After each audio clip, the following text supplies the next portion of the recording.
आकाशवाणी मुंबई सादर करीत आहोत कायदा समजून घेऊया. पोक्सोविषयी ॲडव्होकेट तृप्ती पाटील यांची चेतना जांजे यांनी घेतलेली मुलाखत.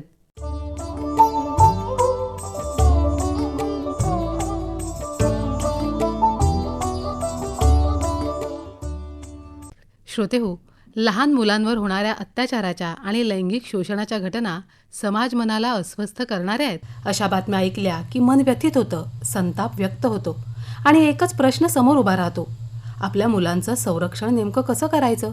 बालपण हा निरागसतेचा, विश्वासाचा आणि सुरक्षिततेचा काळ असतो. मात्र जेव्हा या निरागसतेवर आघात होतो तेव्हा केवळ एका बालकाचंच नव्हे तर त्या संपूर्ण कुटुंबाचं, आपल्या संपूर्ण समाजाचं नुकसान होतं.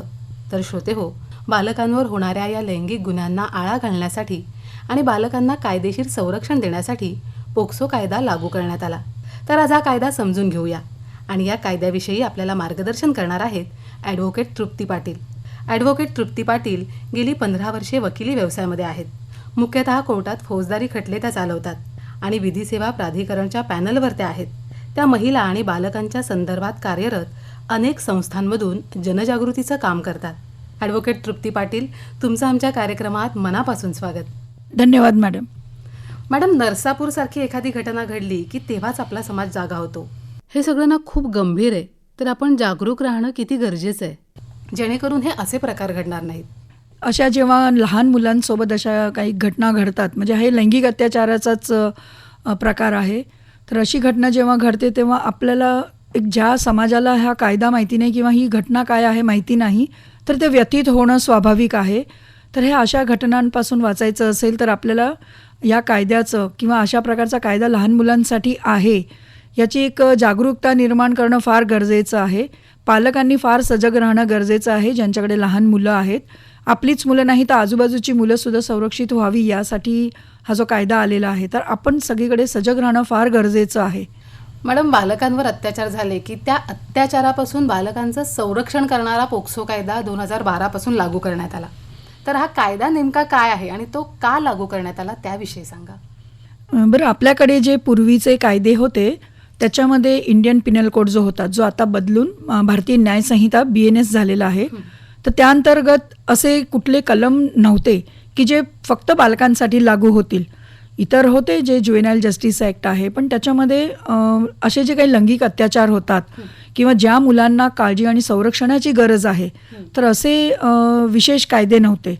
आणि ही एक जाणीव निर्माण झाल्यानंतर सर्व संयुक्त राष्ट्रसंघ आणि इतर जे काही सदस्य देश आहेत, तर त्यांनी मिळून हा एक विचार केला की लहान मुलांच्या संरक्षणासाठी अशा प्रकारचा एक कायदा असायला हवा. तर आपल्याकडे हा थोडासा उशिरा आलेला आहे. लोकसभेमध्ये हा 22 मे 2012 रोजी मंजूर झाला होता आणि त्यानंतर 19 जून 2012 त्याला संमती मिळाली आणि त्यानंतर 14 नोव्हेंबर 2012 पासून हा कायदा अंमलात आलेला आहे. आणि 14 नोव्हेंबर निवडायचं मुख्य कारण म्हणजे त्या दिवशी चाचा नेहरूंचा जन्मदिवस आणि बालदिन, आणि त्यासाठी 18 वर्षाखालील बालकांवरती होणाऱ्या अत्याचारासाठीचा हा कायदा अंमलात आणला गेला. तर याच्यामध्ये अनेक तरतुदी आहे की याच्यामध्ये फक्त आणि फक्त हा कायद्याचं जे टायटल दिलं गेलंय ते लैंगिक अपराधांपासून बालकांचे संरक्षण अधिनियम 2012 असं आहे. म्हणजे टायटलच सूचित करतो की फक्त लैंगिक अत्याचारासंबंधीचा हा कायदा आहे. म्हणजे इतर वेळेस मुलांना कोणी मारहाण केली किंवा इतर काही प्रकार घडले तर ते ह्या कायद्याअंतर्गत घेता येणार नाही. याच्यामध्ये लैंगिक छळ झाल्याच्या काही घटना झाल्या तर मात्र आपण त्याचे दखल घेऊन हा कायद्याअंतर्गत आपण गुन्हा दाखल करू शकतो. मॅडम, लैंगिक अत्याचारापासून बालकांचा संरक्षण करणारा हा पोक्सो कायदा आहे. तर या कायद्याअंतर्गत बालक कोणाला म्हणतात, तर त्याविषयी जरा सविस्तरपणे सांगा. या कायद्याअंतर्गत बालक हा 18 वर्षाखालील जे असेल ती मुलं, म्हणजे 17 वर्ष 364 दिवस झालेली जी मुलं असतात, मग ती मुलगा असो, मुलगी असो किंवा ट्रान्सजेंडर, म्हणजे हा आपला कायदा जो आहे तो जेंडर न्यूट्रल आहे. जे लिंगाचा भेद करत नाही याच्यामध्ये, की हा लैंगिक अत्याचार आहे तो कोणाही सोबत घडू शकतो, फक्त मुलीच नाही. तर त्यासाठी हा कायदा आहे आणि याच्यामध्ये बालक हे 18 वर्षाखालील आहेत, ती बालक आहेत. मॅडम, 2012 पासून पोक्सो कायदा लागू करण्यात आला आणि त्यानंतर 2018 मध्ये या कायद्यात सुधारणा करण्यात आल्या, तर त्याविषयी काय सांगाल. 2018मध्ये नवीन सुधारणा करण्यात, कारण 2012 नंतर असं लक्षात आलं की बऱ्याचशा अशा घटना आहे की त्याच्यामध्ये फार म्हणजे सिरियस केसेस झालेले आहेत की लहान मुलांसोबत अत्याचार केला जातो, लैंगिक अत्याचार. आपण थोडंसं ओपनली हे शब्द वापरावे लागणार आहेत, कारण की हे फक्त लैंगिक अत्याचाराच्या केसेस आहेत. तर त्याच्यामुळे कोणी व्यथित होऊ नये. आपल्याला हे असे शब्द वापर की काही लहान मुलांसोबत बलात्कार होतात आणि त्यानंतर त्यांना मारून टाकलं जातं. का तर बालक एखाद्या वेळेस ओळखीच्या व्यक्तीकडून हे अशी घटना झाली तर मग ते आपल्या घरच्यांना सांगतील आणि पकडले आपण जाऊ या भीतीपोटी मारून टाकलं जातं, हत्या केली जाते. तर असे गंभीर प्रकार झाल्यानंतर थोडंसं त्याच्यामध्ये सुधारणा आणण्याची गरज भासायला लागली. तर याच्यामध्ये पूर्वी ज्या पनिशमेंट्स होत्या, शिक्षा दिल्या जायच्या, त्याच्यामध्ये मृत्यूदंडाच्या शिक्षेचं अंतर्भूत करण्यात आला की त्याच्यामध्ये मॅक्झिमम पनिशमेंट म्हणजे किमान आपण म्हणतो त्याच्यापेक्षा कमाल शिक्षा ही जास्तीत जास्त देण्याचा त्याच्यामध्ये आपण प्रावधान केलेलं आहे. मृत्यूदंडसुद्धा देऊ शकतो, आजीवन कारावाससुद्धा या कायद्याअंतर्गत नवीन सुधारणा अंतर्गत दिल्या जात आहेत. त्याच्यामध्ये आणखीन एक वाढीव कारावास म्हणजे जे 7 वर्षापासून 10 वर्षापर्यंत असे वाढवण्यात आलेले आहे. म्हणजे जे लैंगिक अत्याचारामध्ये पूर्वी 5 वर्षापर्यंत होते, 5 ते 7 वर्षापर्यंतच्या शिक्षा त्या वाढवून त्याच्यामध्ये 10 वर्ष असं केलेले आहेत. आणि 16 वर्षांखालील मुलांवरील अत्याचारासाठी मिनिमम पनिशमेंट 20 वर्षापर्यंत वाढवलेली आहे. की 16 वर्षाखालची जी मुलं आहेत तर त्यांना काही कळत नसतं आणि त्यांना खूपच सहजपणे फसवून त्यांच्यासोबत हे प्रकार केले जातात. चॉकलेटचं आमिष दाखवून, आईस्क्रीमचं आमिष दाखवून असे मुलांना फसवून हे केले जातात. तर असे सुधारणा करण्यात आलेले आहेत. आणि जे काही कालमर्यादा याच्यामध्ये लादून दिलेली आहे की अमुक कालमर्यादेच्या अंतर्गतच हे खटले चालवले गेले पाहिजे. कारण की लहान बालकांच्या सोबत जेव्हा ह्या घटना घडतात तेव्हा जसं आपण म्हटलं सुरुवातीला की पूर्ण कुटुंब आणि समाज व्यथित होत असतो. आपण अनेक वेळा बघतो अशी घटना झाली, आता नरसापूरचीच ताजी घटना आहे की अशा वेळेस लोकांचा प्रक्षोभ होतो की याला मृत्यूदंडाचीच सजा द्या. तर लोकांचं लक्ष असतं की पुढे काय निकाल लागतो. तर हे लवकरात लवकर निकाल लागला तर त्या पीडितेला न्याय लवकर मिळेल या दृष्टिकोनातून लवकर ते केसेस चालल्या पाहिजे अशी तरतूद या कायद्यामध्ये करण्यात आलेली आहे. आणि हे जे काही चाइल्ड पोर्नोग्राफीचे प्रकार वाढलेले आहेत, बाल लैंगिक शोषण, तर याचा सुद्धा अशा सामग्रीचा साठा करून ठेवला जातो आणि त्यानंतर तो वितरित केला जातो, प्रसार केला जातो. तर ह्या प्रकारासाठी सुद्धा अत्यंत कठोर अशा दंडात्मक कारवाईची तरतूद या 2018च्या अमेंडमेंटमध्ये करण्यात आलेली आहे. मॅडम, या कायद्यानुसार कोणकोणत्या प्रकारच्या लैंगिक अत्याचाराच्या किंवा लैंगिक शोषणाच्या कृतींना गुन्हा मानलं जातं? बऱ्याचदा ना लैंगिक अत्याचाराचे वेगळे प्रकार असतात, तर त्याविषयी सांगा ना. बरं, याच्यामध्ये आपण लैंगिक छळ म्हणजे छळ आणि अत्याचार हे प्रकार म्हणजे याचे शब्दाचे अर्थ वेगळे वेगळे आहेत. लैंगिक छळ हे सामान्य कधी कधी वर्बल म्हणजे मौखिक असू शकतात. असं नाही प्रत्येक वेळेस की शरीराला स्पर्शच झाला पाहिजे किंवा प्रायव्हेट पार्ट्स जे आहेत लहान बालकांचे त्यांना स्पर्श झाला किंवा त्याच्यासोबत असा प्रकारचा काहीतरी लैंगिक गुन्हा केला असं नसून कधी कधी जे तोंडाने बोललेले शब्द आहेत त्याच्यानी सुद्धा किंवा गेस्चर्स म्हणजे आपण जे हावभाव ते असे दाखवतात की ज्याच्यानी ती बालक व्यथित झालेलं आहे, तर अशा प्रकाराला लैंगिक छळ सेक्शुअल हॅरेसमेंट म्हणतो की ज्याच्यामध्ये आम्ही पनिशमेंटप्रमाणे त्याची सिव्हिअरिटी ठरते की 3 वर्षापर्यंत कारावास, दंड किंवा दोन्ही शिक्षा अशा पद्धतीने हे लैंगिक छळाच्या प्रकारामध्ये होऊ शकतो. म्हणजे कधी असं काही सेक्शुअल रिमार्क्स केलेला असेल किंवा त्या लहान मुलीला छेडलं असेल तर हे असे प्रकार लैंगिक छळामध्ये येतील. आणि दुसरा प्रकार आहे लैंगिक अत्याचार, ज्याच्यामध्ये असॉल्ट आपण म्हणतो, सेक्शुअल असॉल्ट म्हणजे हा छळ, हॅरेसमेंट आणि असॉल्ट हे 2 वेगळे प्रकार आहेत. याच्यामध्ये फोर्स वापरला जातो म्हणजे आपण क्रिमिनल इंटिमिडेशन म्हणतो आमच्या क्रिमिनल भाषेमध्ये की त्याला एक थोडंसं गंभीर स्वरूप येतं, त्याला गुन्हेगारी प्रवृत्तीने ते हे केलं जातं की अशा प्रकारे हल्ला करून सुद्धा लैंगिक अत्याचार केला जातो. तर त्याची पनिशमेंट जी आहे ती 3 वर्ष ते 5 वर्ष असं कारावास अशी सजा आहे. त्यानंतर जे आहे ते गंभीर लैंगिक अत्याचार की हे जेव्हा त्यांच्यासोबत काही विनयभंग किंवा त्या पलीकडचे गुन्हे जसं बलात्कार होतो किंवा बलात्काराचा प्रयत्न जरी केला गेला तर हे सगळे गंभीर लैंगिक अत्याचारामध्ये येतील. त्याला ॲग्रेवेटेड सेक्शुअल असॉल्ट आपण म्हणतो आणि त्याच्यामध्ये पनिशमेंट जी आहे 5 ते 7 वर्ष आहे, ती जी मगाशी आपण म्हटलं की 2018च्या अमेंडमेंटनंतर ते वाढवण्यात आलेले आहे. किंवा भेदक लैंगिक अत्याचार, म्हणजे भेदक आहे ते पेनिट्रेटिव्ह सेक्शुअल असॉल्ट, म्हणजे जेव्हा एखादा व्यक्ती आपलं शरीराचा तो भाग जो लिंग आहे तो त्या लहान बालकाच्या शरीरामध्ये कुठेतरी इन्सर्ट करतो, तेव्हा तो पेनिट्रेटिव्ह सेक्शुअल असॉल्ट असतो. म्हणजे त्याला आपण भेदक लैंगिक अत्याचार म्हणतो. आणि ते 10 वर्षापासून ते जन्मठेपेपर्यंतची शिक्षा त्याच्यामध्ये देता येतात. किंवा जी जन्मठेप जे आहे ते नैसर्गिक आयुष्य जे एका व्यक्तीचं असतं तिथपर्यंत त्याला ती सजा दिली जाते. किंवा त्यानंतर अजून आहे की गंभीर लैंगिक अत्याचार, ॲग्रवेटेड पेनिट्रेटिव्ह सेक्शुअल असॉल्ट, म्हणजे हा जो होता तो फक्त पेनिट्रेटिव्ह, पण हा आहे तो अतिगंभीर आहे, ॲग्रवेटेड पेनिट्रेटिव्ह. त्याच्यामध्ये 20 वर्ष ते जन्मठेपेची सक्त कारावासाची, म्हणजे आपण जे रिगरस इम्प्रिझनमेंट म्हणतो, तर ती अशी शिक्षा याच्यामध्ये होऊ शकते. मृत्यूदंड, म्हणजे आपण जसं फाशीची अपेक्षा करतो, अशा काही घटना घडल्या की आपल्या मनात एकच इच्छा असते की याला फाशीच दिली जावी. हां, तर हे अशा केसेस, म्हणजे या वर्गीकरण आहेत. तर अशा पद्धतीने जर असे गुन्हे घडले तर ते गुन्हा कुठल्या प्रकारचा आहे त्या पद्धतीने ती शिक्षा दिली जाते. मॅडम, लैंगिक अत्याचाराचा गुन्हा घडला की तक्रार नोंदवणं खूप गरजेचं असतं. तर या कायद्याअंतर्गत तक्रार नोंदवण्याची प्रक्रिया काय आहे त्याविषयी सांगा. तक्रार नोंदवण्यासाठी जसं इतर कायद्यामध्ये आहे प्रक्रिया तशीच आहे की ज्या पीडित आहे बालक, त्यांच्यासोबत काही घटना घडलेल्या आहेत, तर ती जर घरच्या माणसांनी केलेली असेल तर मग ती घटना ज्याला कळते ते बालक स्वतः सुद्धा करू शकतो तक्रार, किंवा एखादा ज्यांच्याबरोबर ते म्हणजे कम्फर्टेबल असू शकतात, ते स्वतःला सेफ फील करू शकतात, अशा एखाद्या व्यक्तीच्या माध्यमातून सुद्धा ही तक्रार दाखल करता येते. कोणीही, म्हणजे कुठलीही सामाजिक संस्था किंवा कुठलीही व्यक्ती ज्याला पहिल्यांदा ही घटना कळते. म्हणजे समजा फॉर एक्झाम्पल एखाद्या शाळेमध्ये काही घटना घडली आणि ती जर घटना त्या बालकाने शिक्षकाला सांगितलं आणि ते शिक्षक सुद्धा स्वतःही अशी तक्रार नोंदवू शकतात, म्हणजे कोणीही तक्रार नोंदवू शकतात.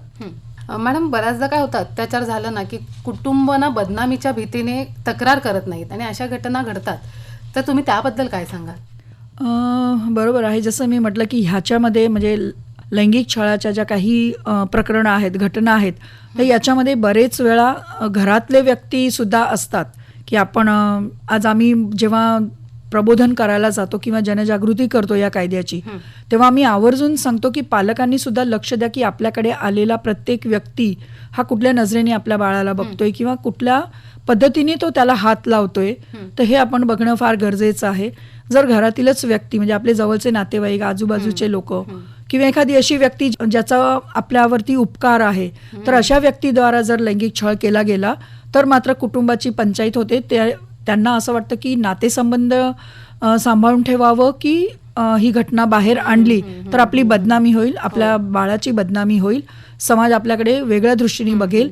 या भीतीपोटी बरेच वेळा तक्रार दाखल करण्यात येत नाही. म्हणजे कुटुंबाला ती एक कुचंबणा असते की काय करावं. बरेच वेळा म्हणजे महिलेला वाटत असते की आपल्या मुलीसोबत जे काही चुकीचं घडलेलं आहे त्याची वाच्यता करावी, किंवा त्या मुलीला वाटत असतं, पण काही समाजाच्या दबावामुळे मग ते तक्रार दाखल करायला येत नाही. तर अशा वेळेस आपल्या समाजातील जे काही घटक आहेत, जे सामाजिक कार्य करतात, तर अशा लोकांचं एक कर्तव्य आहे की त्यांना थोडंसं समजावून की ही घटना जर लपवली गेली किंवा दाबली गेली तर याचे दुष्परिणाम होऊ शकतात. ती व्यक्ती अजून दुसऱ्या अशा बालकांवरती असेच प्रकार करण्यासाठी धजावू शकतात. तर याच्यापासून आपल्याला जर आपल्या बालकांना वाचवायचं असेल तर कुटुंबाची ही मोठी जबाबदारी आहे की गुन्हा घडला तर न घाबरता त्याची तक्रार नक्कीच दाखल करा आणि पोलीस स्टेशनला गेल्यानंतर तुमची तक्रार घेतली जाणार. पूर्वीसारखं आता म्हणजे पोलिसांच्या बद्दल मनातली हा जो एक भीती असते की आमची दखल घेणार की नाही, पोलीस तक्रार घेणार की नाही, तर असं होत नाही. सुप्रीम कोर्टाचे रीतसर तसे आदेश आहे की लैंगिक अत्याचाराच्या कुठल्याही घटना समोर आल्यास त्या नोंदवून घेणं गरजेचं आहे.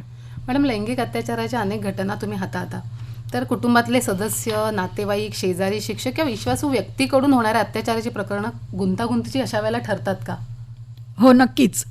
जसं मी म्हटलं की एखादा आपला जर घरातील वयस्कर व्यक्ती आहे किंवा आपण ज्यांना पूज्य मानतो अशा व्यक्तीकडून जेव्हा होतं तेव्हा ते पहिले तर मन मानायला तयार होत नसतं. आणि कधी कधी बालकांना इतकी ती भीती दाखवलेली असते की तू जर सांगितलंस कोणाला तर ह्यांना मारून टाकीन, तुला मारून टाकीन, किंवा घरातल्या व्यक्तींना मारून टाकण्याची भीती दाखवली जाते आणि त्या भीतीपोटी बालकं पण सांगत नाही की त्यांच्यासोबत काय घडत आहे. तर अशा वेळेस म्हणजे कुटुंबांनी लक्ष देणं गरजेचं आहे की आपली लहान मुलं काही वेगळी वागायला लागली, विचित्र वागायला लागली किंवा शांत शांत राहायला लागले, आपल्याच विचारात मग्न राहायला लागले, तर हे शाळेमध्ये सुद्धा घडू शकतं. तर शाळेतल्या शिक्षकांनी सुद्धा लक्ष देणं फार गरजेचं आहे की एखादं मूल, बोलकं मूल, खेळकर मूल अगदी अबोल झालेलं आहे किंवा खेळत नाहीये, एका कोपऱ्यात बसून राहतोय आणि विचार करत राहतोय, तर हे जे काही फरक आहे ते आपण आपल्या लक्षात आले पाहिजे आणि त्यांना तक्रार दाखल करण्यासाठी आपण प्रोत्साहन दिलं पाहिजे.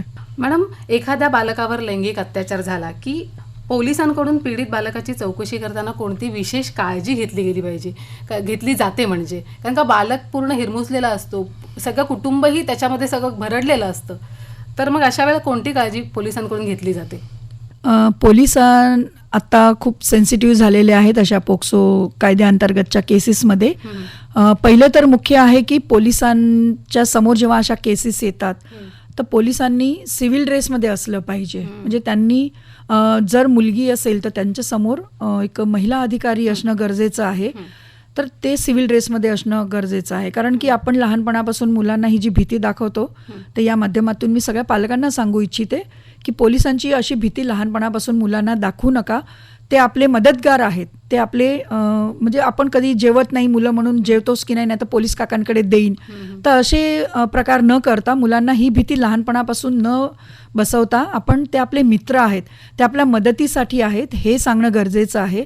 आणि त्याचसाठी सुप्रीम कोर्टाने दिलेल्या गाईडलाईन्सप्रमाणे मूल घाबरू नये यासाठी पोलीस अधिकारी जो कोणी असेल तर त्यांनी युनिफॉर्ममध्ये नसावं, सिव्हिल ड्रेसमध्ये त्याच्याशी चौकशी करावी. आणि असे प्रत्येक पोलीस ठाण्यामध्ये एक बाल कल्याण पोलीस अधिकारी असायला हवं, हे गाईडलाईन्समध्ये आहे. ते जे आहे ASI दर्जाचे जे अधिकारी असतात ते किंवा त्यांच्यावरील दर्जाचे जे काही पोलीस अधिकारी असतील, स्त्री किंवा पुरुष अधिकारी, तर ते हे असे बाल कल्याण पोलीस अधिकारी म्हणून काम करत असतात प्रत्येक पोलीस स्टेशनला. तर अशी एखादं पोक्सोची केस आली, मग ते मुलगी असू शकते किंवा मुलगा असू शकते, त्या पद्धतीने त्यांच्याकडे चौकशी अगदी त्यांच्या सौजन्याने त्यांच्याशी बोलून करायचं आहे, सौम्य आवाजात बोलून त्यांनी करणं गरजेचं आहे. कारण की ह्या बालकांना काळजी आणि संरक्षणाची अत्यंत गरज असते, त्याच्यामुळे ते हाताळताना त्यांना विशेष काळजी पोलीस घेतातच. आणि त्यांना असं भयमुक्त वातावरणात न ठेवता असं बालस्नेही वातावरण असलं गरजेचं आहे. आणि तसं उंच आवाजात न बोलणं वगैरे इत्यादी असे त्यांच्याकडे काळजी घेतली जाते पोलिसांकडून. आता सुप्रीम कोर्टाच्या गाईडलाईन्सप्रमाणे प्रत्येक पोलीस स्टेशनला आणि पोलिसांना याचं विशेष ट्रेनिंगसुद्धा दिलं जातं की लहान बालकांचे केस आले तर कशा पद्धतीने हाताळावे आणि त्यांना कुठल्या प्रकारच्या मदतीची गरज आहे आणि कुठे त्यांना लवकरात लवकर घेऊन जाणं गरजेचं आहे. तर ह्या सगळ्या काळजी पोलीस नक्कीच घेत असतात. श्रोत्यांचे फोन येतात, आपण फोन घेऊया. मी विजयकुमार स्वामी बोलतो, बस्तवा तालुका शिळ, जिल्हा कोल्हापूरतून. माझा प्रश्न असा आहे की परवा नरसापूरमध्ये झालेली घटना, त्या आरोपीला शिक्षा मिळाली काय? बरं, ते नरसापूरची घटना जी झाली तर त्याच्यामध्ये आता लेटेस्ट अपडेट असा आहे की केस सुरू झालेली आहे. पोलिसांनी चार्जशीट फाईल केलेली आहे की आपल्याला माहिती आहे की एखादी घटना घडली आणि त्या गुन्हा नोंद झाला की गुन्हा नोंद झाल्यानंतर पोलिसांची तपासाची प्रक्रिया सुरू होते, तर ती पोलिसांनी लवकरात लवकर संपवलेली आहे आणि 20 दिवसाच्या आत त्यांनी चार्जशीट फाईल केलेली आहे. चार्जशीट फाईल करणं म्हणजे सगळा गुन्ह्याचा तपास झालेला आहे, त्याच्यामध्ये वेगवेगळे पुरावे दाखल केलेले आहेत आणि ते पुरावे दाखल करून झाले की त्यानंतर आरोपीला हजर केलं जातं आणि त्यांनी गुन्हा केला आहे त्याच्यावरती त्याचं म्हणणं मांडण्यात येतं आणि त्यानंतर साक्षी पुरावे सुरू होतात. तर ते साक्षी पुरावेसुद्धा आता सुरू झालेले आहेत आणि फास्ट ट्रॅकवरती ही केस चालवण्यात येणार आहे आणि डेली बेसिसवर म्हणजे रोजच्या याच्यावरती ती केस चालवली जाणार आहे. रोज साक्षीदार बोलवले जाणार आहेत. मुलीची आई जी आहे तिची साक्ष झालेली आहे. मॅडम, एखादी घटना घडली की बऱ्याचदा पुरावे खूप महत्त्वाची भूमिका बजावतात, तर त्याविषयी तुम्ही काय सांगाल? हां, पुरावे एखाद्या घटनेमध्ये फार महत्त्वाचे आहेत कारण की पुराव्याशिवाय पुढची केस टिकणार नाही. त्याच्यामुळे जसं आत्ता मी म्हटलं की एखादी केस रजिस्टर झाल्यानंतर इन्व्हेस्टिगेशन सुरू होतं, तपास यंत्रणा कामाला लागते आणि पुरावे शोधणं हे त्यांचं मेन काम आहे. आणि पुराव्याचे महत्त्व अत्यंत निर्णायक आहे कुठल्याही केसच्या शेवटपर्यंत जाण्यासाठी. तर हे गुन्हा सिद्ध होण्यासाठी कुठले कुठले पुरावे महत्त्वाचे आहेत, तर अशा लैंगिक अत्याचाराच्या केसेसमध्ये वैद्यकीय पुरावा अत्यंत महत्त्वाचा आहे की जर एखाद्या बालकासोबत बलात्कारसारखी घटना झालेली असेल तर अशा केसेसमध्ये वैद्यकीय पुरावे लवकरात लवकर जमा करणं किंवा त्यांना हॉस्पिटलमध्ये नेणं हे फार अत्यंत गरजेचं आहे. किंवा घटनास्थळ जे आहे त्याचा पंचनामा करणं. आणि आता डिजिटल पुरावे जसं काही मेसेजेस असतील किंवा व्हिडिओज असतील, CCTV फुटेज असेल, तर हे सगळे महत्त्वाचे पुरावे आहेत. आणि ह्याच्यामध्ये कलम 29 प्रमाणे गुन्ह्यामध्ये आपण कसे निर्दोष आहोत म्हणजे प्रिझम्पशन ऑफ गिल्ट ही आरोपीची जबाबदारी आहे. इतर केसेसमध्ये तो कसा दोषी आहे हे प्रूव्ह करणं फिर्यादीचं काम असतं. पण ह्या पोक्सोच्या केसेसमध्ये आरोपींनी स्वतः असे सिद्ध करण्याची गरज आहे की मी कसा निर्दोष आहे. तर हे त्याच्यावरती लायबिलिटी असते. आणि बालकांचा जबाब हा कुठलाही दबाव न आणता न्यायालयाने योग्य पद्धतीने तो घ्यायचा असतो. आणि हे जेव्हा मुलांचे जबाब घेतले जातात, नोंदवले जातात, तेव्हा इन कॅमेरा आम्ही म्हणतो की जे बंद रूममध्ये घेतले जातात आणि तिथे आरोपी त्या मुलाला दिसू नये या पद्धतीने घेतले जातात, जेणेकरून तो बाळ जे आहे बालक ते अगदी दबावाशिवाय बोलू शकतात. आणि त्यांच्यासोबत कोणीतरी व्यक्ती म्हणजे जे सपोर्ट पर्सन सारखे दिलेले असतात, एखादी सामाजिक संस्थाचे सोशल वर्कर असू शकतात किंवा त्यांचेच घरातली व्यक्ती असू शकते, तर त्यांना सुद्धा आतमध्ये बसून ते बालकाचं जबाब नोंदवण्याची मुभा दिली जाते. फोन घेऊया आपण. आमचा प्रश्न, एक मुलगी कोर्टामध्ये चक्र मारते 2 वर्ष झालं, तिला न्याय भेटत नाहीये, त्याच्याबद्दल काय मॅडम काय आपण सविस्तर माहिती देऊ शकता का? ही मुलगी जर पीडित असेल पोक्सो कायद्याअंतर्गत आणि कुठल्याही पीडित किंवा फिर्यादी व्यक्तीला आपल्याला न्यायालयातून वकील करण्याची मुभा आहे. आणि जी विधी सेवा प्राधिकरणाचे कार्यालय आहेत प्रत्येक तालुका, जिल्हा कोर्टात, हायकोर्टात, सुप्रीम कोर्टात सगळीकडे ही व्यवस्था आहे. तिथे तुम्ही अर्ज करून तुम्हाला न्याय मिळवून देण्यासाठी लिगल एडमधून पॅनल ॲडव्होकेट दिले जातील जे तुमच्यासाठी मोफत काम करतील. त्यांना मानधन जे आहे ते शासन देत असतं. तर असे जर पीडिताला चक्रा मारण्याची गरज नाही, त्यांनी वकील नेमू शकतात आणि एकही पैसा फी देण्याची तुम्हाला आवश्यकता नाही. तर लक्षात ठेवा, विधी सेवा प्राधिकरण हे प्रत्येक तालुका कोर्ट, जिल्हा कोर्ट, हायकोर्ट सगळीकडे असतं. तर तिथे जाऊन तुम्ही अर्ज करा आणि त्या मुलीला नक्कीच ते वकील मदत करतील. आणि केस का थांबलेली आहे किंवा का तिला चक्रा मारायला लागत आहेत, शक्यतो या पोक्सो कायद्याअंतर्गत पीडित मुलीला किंवा मुलांना साक्ष देण्यासाठी पुन्हा पुन्हा बोलवणं आवश्यक नाही. तर हे जर असं होत असेल तर नक्कीच तुम्ही असे पॅनल ॲडव्होकेटची मदत घेऊन केसमध्ये का थांबलेले आहे तर ते जाणून घेऊन सरकारी वकिलाशी बोलून त्या न्यायालयामध्ये केस सुरू करू शकता. मॅडम, एखाद्या अल्पवयीन मुलीवर लैंगिक अत्याचार झाला की ती अल्पवयीन मुलगी गरोदर राहण्याचं प्रमाण वाढतंय, तर तो गर्भ नको असेल तर त्यासाठी कायद्यात काय तरतूद आहे? अत्यंत खेदजनक बाब आहे की लहान मुलांवरती असे लैंगिक अत्याचार होतं आहेतच, पण त्याच्यामध्ये त्यांना अशा प्रकारे प्रेग्नंट राहण्याचे प्रकारसुद्धा वाढायला लागलेले आहेत. तर अशा प्रकरणामध्ये जेव्हा हे मुलगी लहान आहे तर त्यांना बालकल्याण समितीसमोर पाठवलं जातं. आणि जर त्यांचा गर्भ, त्या बालिकेचा गर्भ जो आहे तो जर 24 आठवड्याच्या आत असेल तर मात्र ती बालकल्याण समिती त्यांना कुठल्या तरी शासकीय रुग्णालयात जाऊन तो गर्भपात करून घ्या असं म्हणू शकते. अदरवाईज जेव्हा 24 आठवड्याच्या वर हे गर्भ राहतो तेव्हा मात्र कुठलीही न्यायव्यवस्था किंवा ही जी बालकल्याण समिती आहे ते असे आदेश देऊ शकत नाही किंवा असे सूचन देऊ शकत नाही. त्यांना मात्र हायकोर्टातच, उच्च न्यायालयात जाऊन पिटिशन दाखल करावी लागते. तर हे पिटिशन दाखल केल्यानंतर हायकोर्ट एक मेडिकल बोर्ड स्थापन करायला सांगतात. जनरली सरकारी दवाखाना मुंबई असेल तर मग जे हॉस्पिटलसारख्या दवाखान्यामध्ये मेडिकल बोर्ड असतो ज्याच्यामध्ये एक गायनेकॉलॉजिस्ट असतात, इतर 2 डॉक्टर असतात जे तपासणी करतात. पुन्हा सोनोग्राफी केली जाते आणि बघितलं जातं की बाळ कुठल्या परिस्थितीत आहे. आणि जर ती मायनर मुलगी खूपच लहान आहे, ती संमती देऊ शकत नाही गर्भपाताला, तर खरं संमती त्यांची हे ग्राह्य धरली जात नाही. पण लुकिंग ॲट द सिच्युएशन म्हणजे सर्कमस्टन्स काय आहे, घरातले व्यक्ती किंवा त्यांचे जर कुटुंबियांनी म्हणजे संमती दिली तर मात्र गर्भपात करता येतो. मॅडम, लैंगिक अत्याचाराचा गुन्हा जेव्हा घडतो तेव्हा तपास आणि न्यायालयीन प्रक्रियेदरम्यान बालकाच्या गोपनीयतेचं संरक्षण कसं केलं जातं? जशी गुन्हा दाखल होतो तेव्हा पोलीस स्टेशनमध्ये सुद्धा फक्त जी सुरुवातीची तक्रार नोंदवली जाते त्याच्यामध्ये पीडितेचं नाव, पत्ता सगळं दिलं जातं. पण त्यानंतर म्हणजे ती सीलबंद करून एक कॉपी कोर्टामध्ये जाते आणि एक कॉपी पोलीस स्टेशनला असते. ही कोणालाही दाखवली जात नाही. आणि त्यानंतर जे आहे रिमांड रिपोर्ट्स असतील किंवा त्या पुढचे जे काही कागदपत्र जमा करायची असेल न्यायालयात तर त्याच्यामध्ये अत्यंत गुप्तता पाळली जाते. त्याच्यामध्ये पीडित बालकांचं नाव दिलं जात नाही. तिथे अ ब क ड किंवा अशा प्रकारचा शब्द वापरला जातो आणि त्या बाळाचं वय काय आहे ते वय नमूद केलं जातं आणि इतर घटना मग नमूद केली जाते. आरोपीचं नाव दिलं जातं किंवा प्रसारमाध्यमांना अशा प्रकारे पीडितांचे नावं प्रसिद्ध करण्याची अजिबातच परवानगी नाही. लैंगिक अत्याचाराची जेव्हा प्रकरणं घडतात त्यावेळी अशा प्रकरणांमध्ये निकाल किती कालावधीत देण्याची तरतूद आहे? कारण का असं काही घडलं की तात्काळ निकाल लागावा किंवा मोर्चे निघतात वगैरे, तर त्याबद्दल काय सांगाल? तशी कायद्यामध्ये तरतूद आहे की जेव्हा गुन्ह्याची निश्चिती होते, म्हणजे आम्ही आमच्या ट्रायलमध्ये म्हणतो की चार्ज फ्रेम झाले, गुन्ह्याची निश्चिती झाल्यानंतर साक्षी पुरावे होणं गरजेचं आहे. पहिलं तर पोलिसांचं काम आहे की वेळेत त्यांनी चार्जशीट दाखल करावी, लवकरात लवकर जितकं होईल तितकं.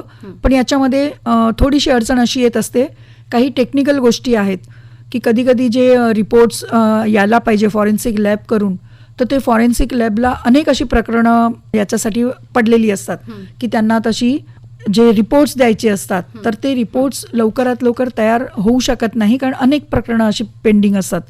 आणि त्यामुळे कधी कधी ते आपल्याला DNA टेस्टचे रिपोर्ट असो किंवा इतर काही फॉरेन्सिक रिपोर्ट असू देत, तर त्याचे लवकरात लवकर रिपोर्ट मिळत नाहीत. तर अशा वेळेस मात्र थोडी अडचण होते, लवकरात लवकर ती केस दाखल होऊ शकत नाही. म्हणजे आपण जनसामान्य लोकांना माहिती नसतं की ह्या सगळ्या टेक्निकल गोष्टी आहेत की पोलिसांनी फक्त लवकरात लवकर कागदपत्र कोर्टात दाखल करा असं म्हटलं जातं, पण यामागे हे सगळी प्रक्रिया असते की हे जे आहे ते गुन्हा सिद्ध होण्यासाठी किंवा तो आरोपी हाच आहे हे सिद्ध करण्यासाठी हे पुरावे अत्यंत महत्त्वाचे आहे. DNA टेस्ट असते ती महत्त्वाची असते. तर ह्यासाठी थोडा कालावधी जातो आणि हे समजून घ्यायला हवं. पोलीस आपला प्रयत्न करतच असतात. अशा सेन्सिटिव्ह केसेस असेल तर ते फॉरेन्सिक लॅब जे असतं ते सुद्धा लवकरात लवकर रिपोर्ट देतात आणि चार्जशीट फाईल झाल्यानंतर जनरली 1 वर्षाच्या आत हे अशी प्रकरणं संपवायची असतात. पण जनरली हेच मी जसं म्हटलं की टेक्निकल प्रॉब्लेम्स असतात, कधी साक्षीदार मिळून येत नाही लवकर, त्याच्यामुळे ट्रायल पुढे चालत नाही. तर अशा काही कारणांमुळे थोडंसं पुढे हा असा प्रकार होऊ शकतो आणि ज्याच्यातून मग पीडित किंवा त्यांचे कुटुंबीय किंवा समाजामध्ये ती एक गोष्ट पसरली की अजून न्याय मिळाला नाही, तर हे थोडीशी म्हणजे वाटतं त्यांना की आपला काही पुढे होत नाहीये किंवा का अजून निकाल लागत नाहीये. ते थोडीशी निराशा त्यांच्या मनात येणं स्वाभाविक आहे. मॅडम, बऱ्याचदा पीडित बालकावरती अत्याचार झाला, ते बालक पण ते कुटुंब पण मानसिकदृष्ट्या पूर्ण ढासळून गेलेलं असतं. तर अशा वेळी पीडित बालकाला समुपदेशन आणि मानसिक आधार देण्यासाठी कोणत्या यंत्रणा उपलब्ध आहेत? अगदी नक्कीच, कारण पीडित बालकांना त्याच्यातून बाहेर काढणं हे फार मोठी गोष्ट आहे. कारण त्यांच्यावर जो आघात झालेला असतो तो कायमस्वरूपी होऊन जातो. कारण की लहान मुलं जी आहेत ती निरागस असतात, त्यांना पहिले तर कळत नाही आपल्यासोबत काय झालेलं आहे. त्यासाठी आपण जी जागरूकता करतो आहे, आता प्रत्येक शाळेमध्ये गुड टच बॅड टच हे सांगितलं जातंय, तर त्याच्याने थोडीशी मुलं जागरूक झालेली आहे. तर ही अशी जागरूकता सगळीकडे अजून असायला हवी. वेळोवेळी मुलांना ते सांगत राहायला हवं किंवा पालकांनी सुद्धा शाळेतून कुठूनही बाहेरून आली मुलं किंवा आपल्यासोबत जेव्हा बाहेर आपण मुलांना नेतो गर्दीच्या ठिकाणी, मॉल असेल किंवा गार्डन असेल, रेल्वे स्टेशन असेल, तर अशा ठिकाणी जाता येता कोणीही पटकन आपल्या लहान बाळाला पण नको त्या ठिकाणी स्पर्श करत असतात. तर अशा हे आपलं पालकांचं लक्ष असलं पाहिजे की आपण आपल्या बालकाला कसं संरक्षित करायचं आहे आणि त्यांना मानसिक असा आधार देण्यासाठी आपण सर्वप्रथम कायद्यामध्ये तरतूद आहे की त्यांना बाल कल्याण समितीसमोर नेलं पाहिजे आणि तिथे काउन्सिलर असतात किंवा काही सामाजिक संस्थाचे सामाजिक कार्यकर्ते असतात, ते जे काउन्सिलिंगचं काम करतात किंवा त्यांना जर अत्यंत मेडिकल एडची गरज असेल तर तशी वैद्यकीय मदत पुरवण्यासाठी सुद्धा त्यांना दवाखान्यात पाठवलं जातं. आणि जी बालगृह आहेत तिथे सुद्धा अशी पूर्ण टीम असते सामाजिक कार्यकर्त्यांची वगैरे. जेव्हा घरातलीच व्यक्ती आरोपी असेल तर अशा वेळेस मुलांना पालकांच्या ताब्यात न देता बालगृहामध्ये ठेवलं जातं आणि तिथे मात्र मग अशा सगळ्या टीम आहे की जे काउन्सिलर्स आहेत ते वेळोवेळी एक जे बाळासाठी सपोर्ट पर्सन म्हणून नेमलेले असतात बालकल्याण समितीतर्फे, तर ते रेपो ठेवतात त्यांच्यासोबत आणि पूर्ण त्यांचा फॉलोअप घेत असतात सतत की त्यांची मानसिक स्थिती ढासळू नये यासाठी प्रयत्नशील असतात आणि त्यांच्याशी नेहमी बोलतं राहावं लागतं आणि त्यांच्यासोबत काय घडलेलं आहे तर ते कसं थोडंसं हील होईल, म्हणजे ते थोडंसं विसरण्याचा कसा प्रयत्न करतील याकडे आपण थोडंसं त्यांना मदत करत असतो. मॅडम, लैंगिक अत्याचाराला बळी पडलेल्या अनेक मुलांच्या केसेस तुम्ही हाताळल्या आहेत, तर त्याबद्दल काय सांगाल? एखादी केस आम्हाला सांगा. 2015ची एक केस आहे, म्हणजे डोंबिवली शहरात घडलेली घटना आहे. की पैशांचा पाऊस पाडणार होता. एका भोंदू बाबांनी अशी जाहिरात केली की मी पैशांचा पाऊस पाडणार आहे, 2 करोडचा पाऊस पाडणार होता. आणि त्यासाठी एका महिलेने त्यांना संपर्क केला होता आणि त्यांना त्या महिलेला सांगण्यात आलं होतं की एक अल्पवयीन मुलगी माझ्या जवळ आणा की जिच्यासोबत शारीरिक संबंध ठेवल्यानंतर असा पैशांचा पाऊस पडणार आहे. म्हणजे पैशांचा पाऊस तर पडत नाही ही मान्यताच चुकीची आहे. पण जरी तो पैशांचा पाऊस पाडायचा असेल तर त्यासाठी अल्पवयीन मुलीशी शारीरिक संबंध ठेवण्याचा कुठेही संबंध येत नाही. पण त्याला त्याची लैंगिक भूक शमवायची होती आणि त्यामुळे त्यांनी अशी अट घातली. त्या पद्धतीने एका लहान अल्पवयीन मुलीला आणलं गेलं होतं आणि त्यानंतर तिच्यासोबत प्रकार घडायच्या अगोदर म्हणजे हे सगळं घटना कळली होती एका सामाजिक संस्थेला. त्यामुळे पोलिसांना इन्व्हॉल्व केलं गेलं होतं. पोलिसांची पूर्ण टीम तिथे दबा धरून होती आणि जसा तो प्रकार करायला सुरुवात झाली तसा तिथे त्यांचा पोलिसांचा जो माणूस होता त्यांनी मिस कॉल दिला आणि त्यानंतर पूर्ण पोलिसांची टीम गेली तिकडे आणि त्या मुलीला वाचवण्यात यश आलं. म्हणजे हे असे प्रकार मुलांसोबत जेव्हा होतात तेव्हा या केसमध्ये सुरुवातीपासून मी लक्ष घातलं होतं आणि याच्यामध्ये त्या आरोपी जो मेन आरोपी होता त्याला कन्व्हिक्शन मिळालं होतं. भोंदू बाबा जो होता त्याला सजा मिळालेली आहे. तर असे प्रकार म्हणजे एक मतिमंद मुलीचं सुद्धा अशी होती की ती प्रेग्नंट राहिली आणि तिचा सख्खा आत्याचा नवरा तिच्यावरती बलात्कार करायचा कारण ती मतिमंद होती, कोणाला सांगणार. त्याचा गैरफायदा घेतला त्यांनी आणि ती प्रेग्नंट झाली कळाल्यानंतर त्यांनी कल्याण स्टेशनला येऊन सोडून दिलं. म्हणजे एकूणच घरातल्यांपासून सगळ्यांनी जागरूक राहणं गरजेचं आहे. अशा गोष्टींना बळी पडू नये. येस, अतिदक्ष राहण्याची फार आवश्यकता आहे. ॲडव्होकेट तृप्ती पाटील, आपण इथे आलात आणि बालकांच्या संरक्षणासाठी असणाऱ्या पोक्सो कायद्याविषयी इतकी महत्त्वपूर्ण माहिती दिली त्याबद्दल मनापासून धन्यवाद. धन्यवाद.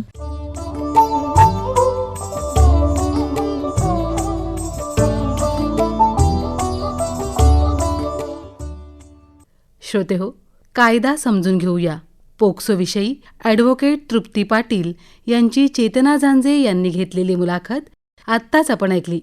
या कार्यक्रमासाठी निर्मिती सहाय्य केलं होतं सुहिता मराठे हिने आणि सादरकर्त्या नेहा खरे.